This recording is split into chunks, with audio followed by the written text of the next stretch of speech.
জুমার দিনে যে সমস্ত করণীয়, যে সমস্ত আমল রয়েছে তার ভিতরে সবচেয়ে গুরুত্বপূর্ণ আমল কোনটা? জুমার নামাজ আদায় করা। সবচেয়ে গুরুত্বপূর্ণ আমল কোনটা? জুমার দিনের সবচেয়ে গুরুত্বপূর্ণ আমল হলো জুমার সালাত আদায় করা। জুমার সালাত আদায় করা এটা কি পরিমাণ গুরুত্বপূর্ণ এই প্রসঙ্গে রাসূল আকরাম সাল্লাল্লাহু আলাইহি ওয়াসাল্লাম বলেছেন, মান তারাকা সালাতা জুমাইন, যে ব্যক্তি তিনটি জুমা এক নাগাড়ে অথবা তিনটি জুমা তিনি ত্যাগ করবেন, পড়বেন না, তিনটি জুমা উপস্থিত হবেন না, তাহা অবনান অলসতা করে, তাহলে তবে আল্লাহু আলা কলবিহি, আল্লাহ সুবহানাহু ওয়া তাআলা তার অন্তরে মোহর মেরে দিবেন, এই অন্তরে আর হেদায়েত গ্রহণ করবে না।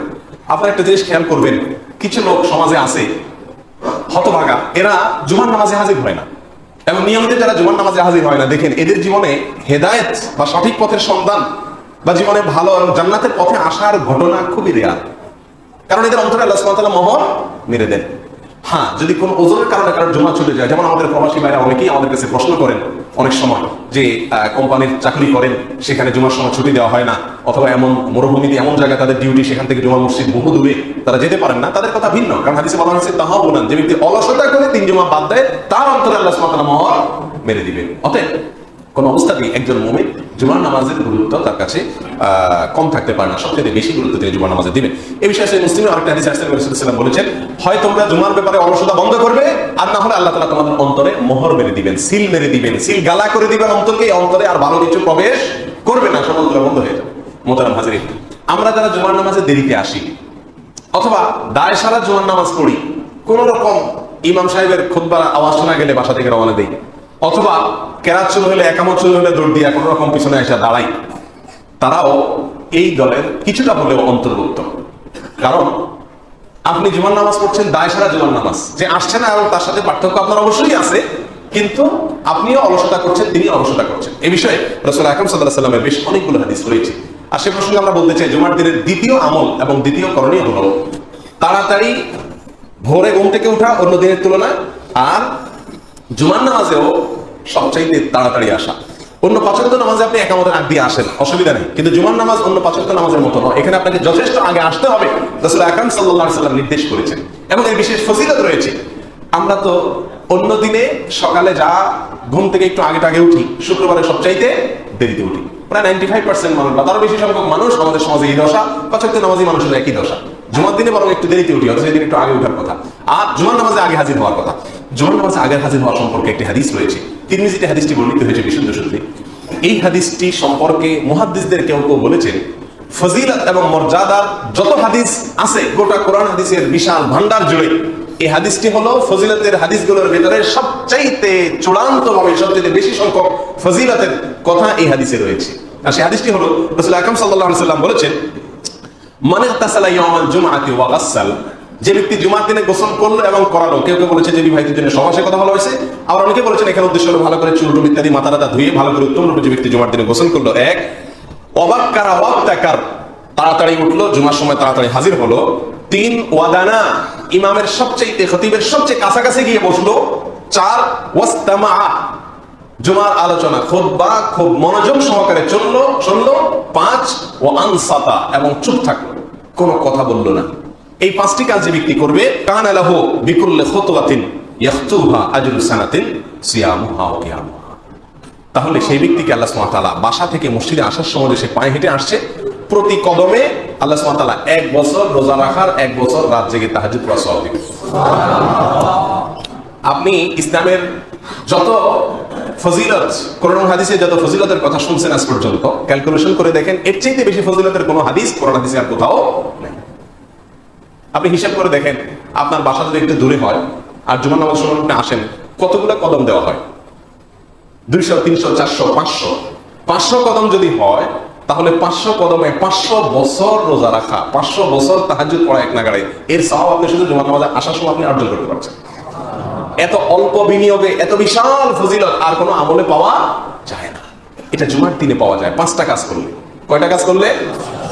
আবার বলছি, নাম্বার 1, ভালো করে গোসল করবে, ভালো করে উত্তম ভাবে গোসল করবেন, এবং সকালে তাড়াতাড়ি উঠবেন, জুমায় তাড়াতাড়ি উপস্থিত হবেন।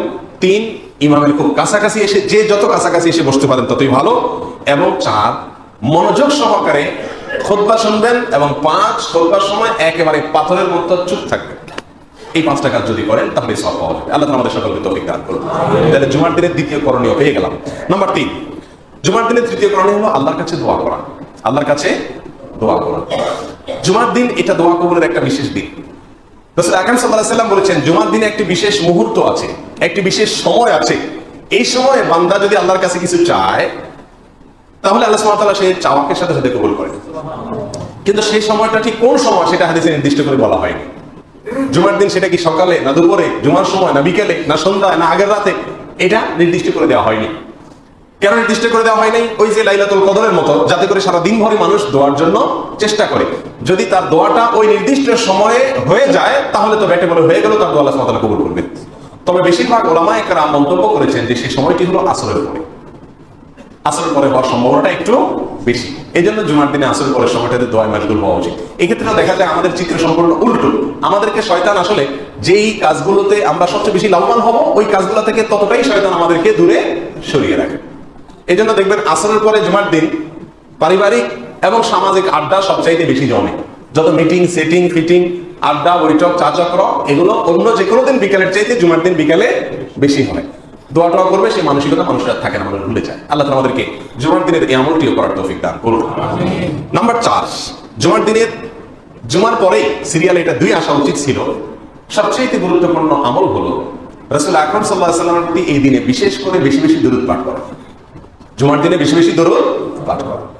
জুমার দিনে আপনি রাসূল আকরাম সাল্লাল্লাহু আলাইহি ওয়াসাল্লামের জন্য যে দরুদ পাঠ করবেন এবং অন্য যে কোনো সময় পাঠ করবেন, এই দরুদ পাঠের লাভ এবং উপকারিতা আপনি নিজেই অর্জন করবেন। দরুদ মানে হলো রাসূলের জন্য দোয়া করা। রাসূলের জন্য দোয়া এমন এক জিনিস, তার জন্য আপনি যত দোয়া করবেন তত বেশি আপনার লাভ হবে। আপনার দোয়ার কোনো প্রয়োজন রাসূলের নাই। রাসূল আকরাম সাল্লাল্লাহু আলাইহি ওয়াসাল্লাম কি আমাদের দোয়ার মুখাপেক্ষী? আল্লাহ তার রাসূলকে কি দিবেন না দিবেন আমাদেরকে জিজ্ঞাসা করে দিবেন? আমাদের বলা না বলার উপর কোনো কিছু ডিপেন্ড করে? কিন্তু তার জন্য দোয়া করলে আল্লাহ সুবহানাহু ওয়া তাআলা আমাদেরকে দিবেন। আপনার বস তার সন্তানকে, তার পরিবারের কোনো লোককে, তার প্রিয় কোনো মানুষকে আপনি কোনো গিফট দিলেন, এই গিফটের তার মুখাপেক্ষিতা নাই, তার এগুলোর অভাব নাই। তারপর আপনি যদি বাচ্চার হাতে একটু দেন তাতে তিনি সন্তুষ্ট হবেন কি হবেন না? আল্লাহ নবীর জন্য যখন কেউ দোয়া করে, দুরূদ পাঠ করে, সঙ্গে সঙ্গে আল্লাহ সুবহানাহু ওয়া তাআলা ওই ব্যক্তির প্রতি সন্তুষ্ট হন। কেউ যদি বিপদগ্রস্ত থাকে, কঠিন বিপদে পড়ে যায়, উদ্ধারের কোনো পথ সে খুঁজে পাচ্ছে না, যদি সে দুরূদ পড়তে থাকে তাহলে আল্লাহ সুবহানাহু ওয়া তাআলা তার বিপদ দূর করে দেন, টেনশন দূর করে দেন। আমার জীবনে, ব্যক্তিগত জীবনে যদি বলি, সবচেয়ে বড় একটা বিপদ হয়েছিল একবার, যেখান থেকে উদ্ধারের কোনো পথ আমি পাচ্ছিলাম না, নিরাশ হয়ে যাওয়ার মতো অবস্থা। আমার মনে আছে এই হাদিসের উপর আমি আমল করেছি। একটি মুহূর্তের জন্য মুখের দরুদ বন্ধ করিনি। অবিশ্বাস্যভাবে, অকল্পনীয়ভাবে, কুদরতিভাবে আল্লাহ সুবহানাহু ওয়া তাআলা আমাকে সেই উদ্ধার থেকে, আমি কল্পনাও করি নাই সেভাবে আল্লাহ তাআলা সসম্মানে আমাকে আল্লাহ তাআলা রক্ষা করেছে। এটা আমার ব্যক্তিগত জীবনের কথা বললাম। রাসূল আকরাম সাল্লাল্লাহু আলাইহি ওয়াসাল্লামের প্রতি দুরূদ যে যত বেশি পড়ে, আল্লাহ সুবহানাহু ওয়া তাআলা তার মুসিবত, বিপদ, পেরেশানি তত বেশি দূর করে দেন। আর এছাড়া রাসূল আকরাম সাল্লাল্লাহু আলাইহি ওয়াসাল্লাম বলেছেন, মান সাল্লা আলাইয়া মাররাতান, যে ব্যক্তি আমার প্রতি একবার দুরূদ পাঠ করবে, আমার জন্য আল্লাহর কাছে দোয়া চাইবে একবার, অর্থাৎ একবার দুরূদ বলবে, সাল্লাল্লাহু আলাইহি আশরা, আল্লাহ সুবহানাহু ওয়া তাআলা তার জন্য তার প্রতি 10 বার রহমত নাযিল করবেন। 10 টাইমস তার উপরে আল্লাহর অনুগ্রহ আল্লাহ সুবহানাহু ওয়া তাআলা দেখাবেন। বিভিন্ন জায়গায় আল্লাহর অনুগ্রহের প্রয়োজন হবে, আল্লাহ তাআলা অনুগ্রহ করবেন। এরকম 10 বার অনুগ্রহ হবে যদি আপনি একবার দুরূদ পাঠ করেন। প্রিয় ভাইরা আমার, এই জন্য রাসূল আকরাম সাল্লাল্লাহু আলাইহি ওয়াসাল্লাম বলেছেন, আকসিরুস সালাতা আলাইয়া ইয়াউমাল জুমআহ, তোমরা জুমার দিনে আমার প্রতি বেশি বেশি দুরূদ পাঠ করো। অন্য দিনে তো করবেনই, তবে জুমার দিনটি স্পেশাল, এই দিনটিতে বেশি বেশি দুরূদ পড়তে হয়। আল্লাহ নবী সাল্লাল্লাহু আলাইহি ওয়াসাল্লাম প্রতি দুরূদ পাঠ করতে হয় দিনে বেশি বেশি, এবং শুধু জুমার দিনে নয়, কোন কোন হাদিসে আছে তিনি বলেছেন, আকসিরু আলাইয়া as-সালাত ইয়াউমাল জুমআতি ওয়া লাইলাতাল জুমআতি, জুমার দিনে এবং জুমার রাতে, এই উভয় সময়ে তোমরা আমার প্রতি বেশি থেকে বেশি দুরূদ পাঠ করো। জুমার রাত কোনটা? বৃহস্পতিবার দিবাগত রাত। বৃহস্পতিবার দিবাগত রাত সন্ধ্যার পর থেকে নিয়ে সারা রাত, এবং শুক্রবার সারাদিন চলতে ফিরতে উঠতে বসতে আপনি দুরূদ পাঠ করেন।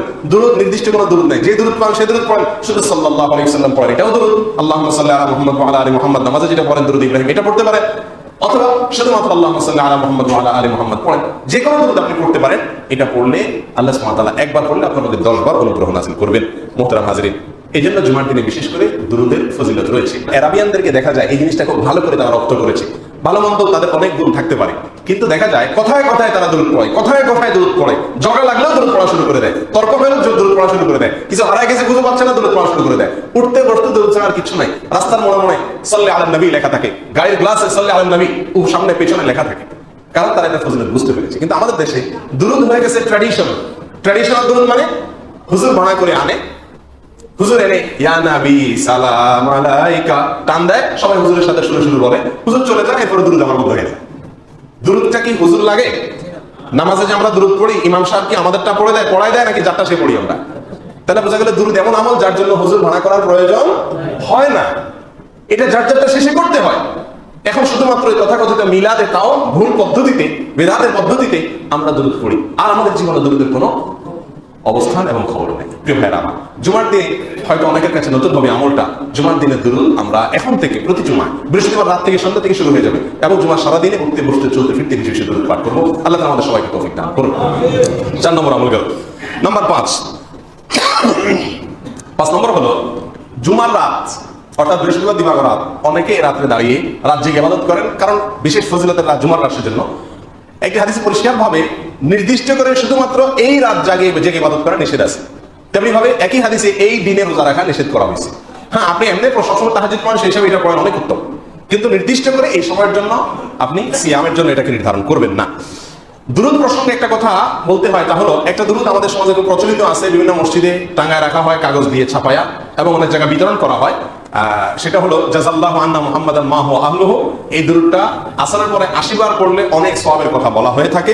এই হাদিসটি সম্পর্কে মুহাদ্দিসদের বেশিরভাগ মুহাদ্দিসদের মতে এটি যে বিশুদ্ধ নয় সে ব্যাপারে প্রায় চূড়ান্ত। অতএব সেরকম নির্দিষ্ট করে কোনো দুরুদের সংখ্যা ঠিক করবো না, নির্দিষ্ট কোনো ফরম্যাটে দুরুদ ঠিক করবো না, বরং যে কোনো কমন দুরুদ আমরা পড়তে থাকবো ইনশাআল্লাহ।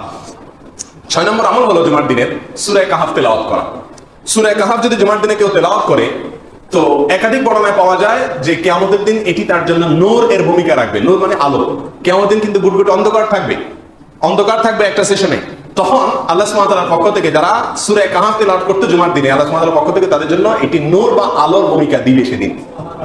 আর কোন কোন বর্ণনায় আসছে সূরা কাহাফ যদি কেউ জুমার দিনে তেলাওয়াত করে, তাহলে 2 জুমার মধ্যবর্তী যে সময়গুলো আছে সেগুলোকে আল্লাহ সুবহানাহু ওয়া তাআলা তার জীবনে নূরান্বিত করে দিবেন, আলোকময় করে দিবেন। যদি এই হাদিসের সনদ দিয়ে মুহাদ্দিসিনে কেরাম অনেকে বলেছেন এটি যায়িফ, তবে এই হাদিসটির উপরে সাহাবীদের আমল পাওয়া যায় বিশুদ্ধ সূত্রে, যার কারণে এই আমলটিও ফজিলত করিয়ে দেওয়া যায় না। এটা ফজিলত আছে, করা উচিত জুমার দিনে সূরা কাহাফ। সূরা কাহাফ একটু দীর্ঘ সূরা, কিন্তু সূরার ভিতরে অনেক শিক্ষণীয় বিষয় রয়েছে। আমরা যারা তেলাওয়াত করতে পারবো না তারা জুমার দিনে সূরা কাহাফ শোনার চেষ্টা করব। আল্লাহ তাআলা আমাদের সকলকে তৌফিক দান করুন। 7 নম্বর আমল হলো জুমার দিনে গোসল করা। গোসল করব, এই বিষয়ে রাসূল আকরাম সাল্লাল্লাহু আলাইহি ওয়াসাল্লামের অনেকগুলো হাদিস আছে। তার ভিতরে সহিহ বুখারীর একটা হাদিস আছে, তিনি বলেছেন ইযা জা আহাদাকুমুল জুমআ ফালিয়াগতাসিল। তোমাদের কারোর কাছে জুমার দিন যদি উপস্থিত হয়, কেউ জুমার দিনে উপনীত হয়, সে যেন অবশ্যই গোসল করে। এই গোসলের একটি বিশেষ কারণ হলো এখানে সবাই একত্রিত হবো, সমবেত হবো, গায়ে গায়ে মিলে দাঁড়াতে হবে, কাছাকাছি থাকতে হবে। তাহলে ঘেঁষাঘেঁষি করে যখন আমরা বসবো, থাকবো, সালাত আদায় করবো, খুতবা শুনবো, তখন আমি গোসল না করলে, আনফ্রেশ থাকলে আমার গন্ধে আরেকজনের কষ্ট বা ক্ষতি হতে পারে। একজন মুসলিমকে কতটা স্মার্ট হতে হয়, একজন মুসলিমকে কতটা অন্যের কথা চিন্তা করতে হয়, একজন মুসলিমকে কতটা সচেতন হতে হয়, কতটা দায়িত্ববান হতে হয়, আরেকজনের যেন কষ্ট না হয় সে বিষয়ে কতটা খেয়াল করতে হয়, এই সমস্ত বিধানগুলো আমাদেরকে সেই বার্তা দিয়ে যাচ্ছে। বিধায় জুমার দিনে বিশেষভাবে গোসল করা, এটা হলো জুমার দিনের অন্যতম আরেকটি আমল। এরপর আমল 7 নম্বর আমল হলো জুমার দিনে সুগন্ধি ব্যবহার করা, অথবা যে সুগন্ধি আপনার কাছে অ্যাভেলেবেল আছে সেটা ব্যবহার করে আপনি আসা, যদি আপনি অ্যালার্জির রোগী না হন। অনেকের অ্যালার্জি আছে, তাদের জন্য সুন্নত হবে না, বাকি যাদের অ্যালার্জি নেই আতরে বা সুগন্ধিতে, তারা সুগন্ধি ব্যবহার করবেন। 8 নম্বর আমল হলো পায়ে হেঁটে মসজিদে আসা। এটা আরেকটি গুরুত্বপূর্ণ বিষয়, পায়ে হেঁটে মসজিদে আসা। কারণ রাসূল আকরাম সাল্লাল্লাহু আলাইহি ওয়াসাল্লাম জুমার দিনে ফজিলত প্রসঙ্গে বলতে গিয়ে বলেছেন মাশা ওয়ালাম ইয়ারকাব। যে ব্যক্তি জুমার দিনে পায়ে হেঁটে গেল, বাহনে চললো না, তার জন্য ফজিলতের কথা বলা হয়েছে। তাহলে বোঝা গেল কেউ যদি এখান থেকে রিকশায় চড়ে কোনো মসজিদে যায়, সে ব্যক্তির চাইতে কেউ যদি পায়ে হেঁটে বাসা থেকে মসজিদে আসে তার বেশি উত্তম হবে। একান্ত যদি কোনো মাজুর ব্যক্তি থাকেন, অসুস্থ ব্যক্তি থাকেন, তার কথা ভিন্ন। অনন্য উপায়, তিনি হাঁটতে পারেন না, তার কথা ভিন্ন, তিনি গাড়িতে বা রিকশা চড়ে আসলেন। কিন্তু গাড়িতে বা রিকশা চড়ে দূরে অনেক বড় মসজিদে যাওয়ার চাইতে আপনার মহল্লার মসজিদে পায়ে হেঁটে আসা আপনার জন্য উত্তম হবে। অতএব জুমার দিনের আরেকটি গুরুত্বপূর্ণ বিষয় হলো, 8 নম্বর গুরুত্বপূর্ণ বিষয় হলো পায়ে হেঁটে আসা। 9 নম্বর হলো খুতবার সময় চুপ থাকা। খুতবার সময় চুপ থাকা, এটা একটা ইম্পর্টেন্ট পয়েন্ট। খুতবা চলাকালীন সময় কোন প্রকার শব্দ করা যাবে না। রাসূল আকরাম সাল্লাল্লাহু আলাইহি সাল্লামের যুগে একবার উবাই ইবনে কাব রাদিয়াল্লাহু তাআলা আনহুকে একজন সাহাবী দ্বীনের কোন একটা বিষয় জিজ্ঞাসা করছিলেন খুতবার সময়। তিনি চুপ থাকলেন, বারবার জিজ্ঞেস করলেন, কোনো অ্যানসার করলেন না, একদম নীরবতা অবলম্বন করলেন। এরপরে সালাতের পরে যখন জিজ্ঞেস করলেন, ভাই জিজ্ঞেস করলাম আপনি উত্তর দিলেন না, তখন তিনি বললেন খুতবার সময় কোনো কথা বলার সুযোগ নাই। লোকটি রাসূল সাল্লাল্লাহু আলাইহি ওয়াসাল্লামের কাছে গেলে রাসূল বললেন, হ্যাঁ ওবাই ঠিক বলেছে, তোমাকে খুতবার সময় মনোযোগ দিয়ে খুতবা শুনতে হয়, কোনো বাক্য উচ্চারণ করা যায় না। এক বর্ণনায় আসছে কেউ যদি খুতবা চলাকালীন কেউ কথা বলতেছে তাকে বলে ভাই চুপ থাকো, তো সেও ভুল করছে, সে অন্যায় করছে। এই জন্য কোনো কোনো সাহাবীদেরকে দেখা যায় কেউ যদি খুতবা চলাকালীন কথা বলতো, তারা ওই কঙ্কর, পাথরের টুকরা, কুচি এগুলো নিয়ে মারতো, মেরে ইশারা করতো চুপ থাকো, মুখে বলতো না চুপ থাকো। তার মানে আমি যদি চুপ থাকো বলি তাহলে তো একটা শব্দ সৃষ্টি হয়ে গেল। এই জন্য জুমার সময়, জুমার দিনে খুতবার সময় চুপ থাকার গুরুত্ব, অপরিসীম বাচ্চা কাচ্চা যখন সাথে আসে তখন তাদেরকে চুপ রাখার গুরুত্ব সমান হারে প্রযোজ্য। বাবা এবং অভিভাবক যারা থাকে তাদের কর্তব্যের অংশ। আর বাবা নাই, মা নাই, বাচ্চা মসজিদে পাঠাই দিচ্ছেন, আইসা জুমার দিনে মানুষ ডিস্টার্ব করছে, তার কোনো সুযোগ নাই। জুমার দিনের আরেকটি আমল হলো তাহিয়াতুল মসজিদ আদায় করা। 10 নম্বর আমল তাহিয়াতুল মসজিদ। এটা জুমার দিনের আমল আসলে না, এটা যে কোনো সময়ের আমল, কিন্তু জুমার দিনে স্পেশালি বলতে হচ্ছে এই জন্য যে একবার রাসূল আকরাম সাল্লাল্লাহু আলাইহি ওয়াসাল্লাম খুতবা চলাকালীন সময়, আলোচনা করার সময় একজন ব্যক্তি আসলেন, বসে গেলেন। তিনি হয়তো সৌজন্যতা দেখিয়েছেন যে রাসূল কথা বলছেন, আলোচনা করছেন, এখন আমি আলোচনা না আসলে নামাজ পড়াটা ঠিক হবে না। রাসূল সাল্লাল্লাহু আলাইহি ওয়াসাল্লাম বললেন যে তুমি কি 2 রাকাত নামাজ পড়েছো মসজিদে? তিনি বলেন পড়লেন। বলছেন কুম ফাসাল্লি, দাঁড়াও, ফাসাল্লি রাকাতাইন অথবা ফারকা রাকাতাইন, দাঁড়াও, তুমি 2 রাকাত মসজিদের সালাত পড়ো, তারপরে তুমি বসো। অতএব জুমার দিনে বিশেষভাবে মসজিদে আমরা যখন আসবো, ওয়াজ আলোচনা যদি চলে, ওই সময়ও আমরা 2 রাকাত নামাজ না পড়ে বসবো না। এরপরে জুমার দিন আরেকটি গুরুত্বপূর্ণ বিষয় হলো কাতার ভেঙে সামনে না আসা। অনেকে আসে, একটু দেরিতে আসলেন, কাতার ভেঙে সামনে আসেন, মনে করেন ফাঁকা জায়গা আছে। একে তো ফাঁকা জায়গা যিনি রাখছেন তিনি ভুল করছেন, আশপাশের লোক এটা ফিল আপ করে বসা উচিত। আর যিনি পরে আসছেন তিনি ভেঙে ভেঙে আসবেন না, কারণ পরে আসতে বলছেন যে কাতার ভেঙে যদি সামনে আসে সে যেন জাহান্নামের দিকে অগ্রসর হচ্ছে, তার এই অগ্রসর হওয়াটা জাহান্নামের দিকে তাকে অগ্রসর করে দেবে। বিধায় কাতার ভেঙে আসা স্পেশালি জুমার দিনে নিষেধ। আপনি কাতার ভেঙে না আসে এমনি আপনার যদি মনে হয় যে খুব বেশি ইম্পর্টেন্ট, তাহলে আপনি আগে ভাগে আসবেন এবং আপনার জায়গা দখল করবেন, আর না হলে যেখানে পাবেন সেখানে বসে যাবেন। জুমার দিনে এরকম আরো বহুত ফজিলতম করণীয় আছে, কিন্তু আমাদের সময় একবারে শেষ প্রান্তে চলে আসছি আমরা। আল্লাহ সুবহানাহু ওয়া তাআলা আমাদের সকলকে জুমার দিনের সমস্ত ফজিলতপূর্ণ আমলগুলো করার তৌফিক দান করুন। বিশেষ করে জুমার দিনে নতুন কিছু কথা আমরা জানলাম, অনেকের জন্য হয়তো নতুন হতে পারে। জুমার দিন ফজরের সময় উপস্থিতি হওয়া এবং জুমার দিন বিশেষ দুরূদ পাঠ করা, সূরা কাহফ তেলাওয়াত করা এবং শোনা, এই বিষয়গুলোকে আমরা বিশেষভাবে জোরের সাথে খেয়াল করবো ইনশাআল্লাহ। আল্লাহ সুবহানাহু ওয়া তাআলা আমাদের সকলকে আমলের তৌফিক